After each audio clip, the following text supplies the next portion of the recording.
Hello dear friends, welcome back to my channel Physics SPC. Current let's take a question.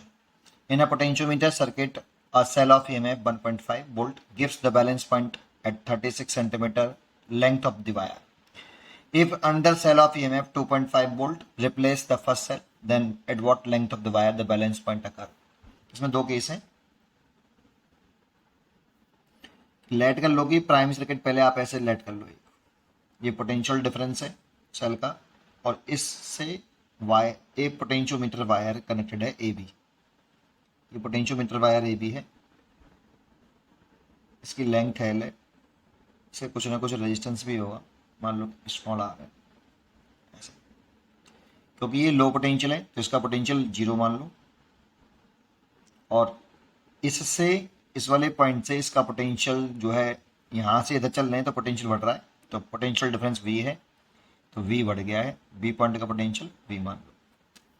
इसमें late कर लिया करो हमेशा, ये K पोटेंशियल ग्रेडियंट होता है.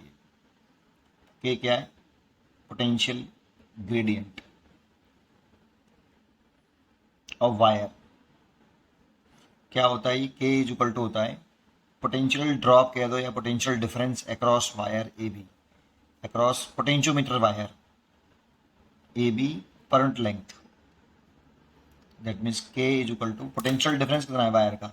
V माइनस के जीरो. वायर के end potential difference V minus के जीरो. पोटेंशियल डिफरेंस ये B पॉइंट का पोटेंशियल, ये A पॉइंट का पोटेंशियल, तो पोटेंशियल में डिफरेंस V माइनस के जीरो डिवाइड बाई L.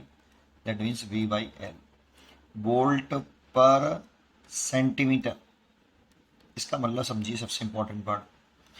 एक सेंटीमीटर में पोटेंशियल ग्रेडियंट क्या होता है? एक सेंटीमीटर लेंथ का, वायर के एक सेंटीमीटर लेंथ का पोटेंशियल डिफरेंस है के. वायर के एक सेंटीमीटर लेंथ का पोटेंशियल डिफरेंस है के, जिसे हम पोटेंशियल ग्रेडियंट बोलते हैं. ठीक है. अब फर्स्ट केस कह रहा है सेल के कनेक्शन सही करना. मैंने सेल का नेगेटिव टर्मिनल इधर रखा है, तो आप कनेक्शन पर भी ध्यान रखना. सेल का नेगेटिव टर्मिनल सेल के नेगेटिव टर्मिनल से जुड़ना चाहिए, है ना. सेल का नेगेटिव नेगेटिव से जुड़ना चाहिए, कनेक्शन सही होना चाहिए. ठीक है. कभी कभी हम क्या करते हैं, इधर प्लस रखते हैं इस बड़े टर्मिनल को, तो फिर इसको इधर प्लस रखना चाहिए. ठीक है.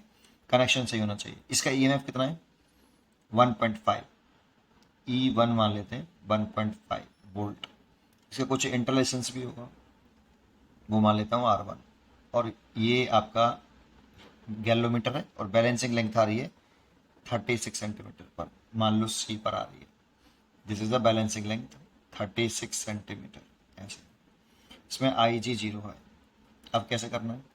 देखो, इसका पोटेंशियल जीरो तो इसका भी जीरो होगा, क्योंकि यहाँ से यहाँ तक सिंपल वायर से कनेक्टेड है.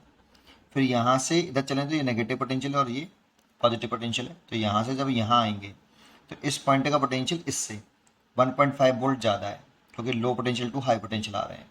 तो इस पॉइंट का पोटेंशियल कितना है? 1 E1, दैट मीन्स 1.5. क्योंकि इसमें कोई करंट नहीं जा रही, IG जीरो है, तो इसके अक्रॉस तो कोई पोटेंशियल ड्रॉप होगा ही नहीं.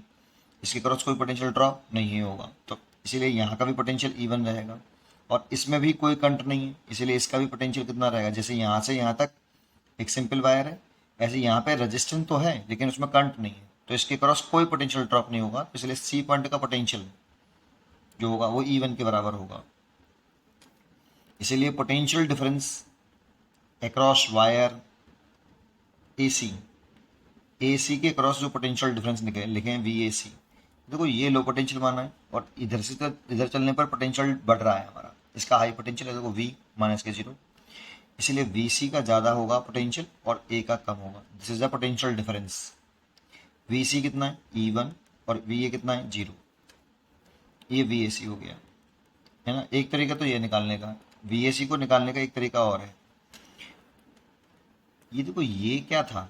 ये 1 सेंटीमीटर लेंथ का जो पोटेंशियल ग्रेडियंट होता है वो 1 सेंटीमीटर वायर के 1 सेंटीमीटर लेंथ का पोटेंशियल डिफरेंस है. जब 1 सेंटीमीटर लेंथ का पोटेंशियल डिफरेंस K है, तो L1 लेंथ का पोटेंशियल डिफरेंस निकालना चाहें तो कितना होगा? KL1. अब ये भी VA इतना है और ये भी इतना है, तो दोनों को बराबर कर दो. VAC की वैल्यू कितनी? KL1 बराबर E1. This is the first case. ऐसे सिमिलरली कह रहा है कि under cell of EMF 2.5 volt replace the first cell and then what length of the Walker.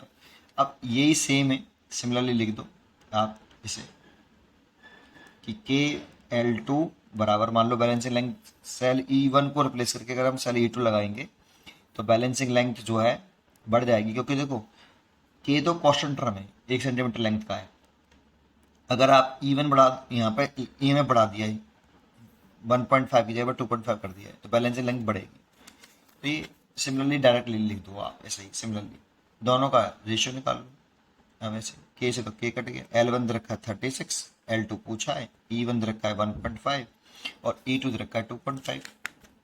तो पॉइंट से पॉइंट हट गया, 5 से काट दिया 3 और 5 से काट दिया 5 और 3 से काट दिया ये 12 बार। इसका से मल्टीप्लाई कर लो तो L2 आ गया 60 सेंटीमीटर।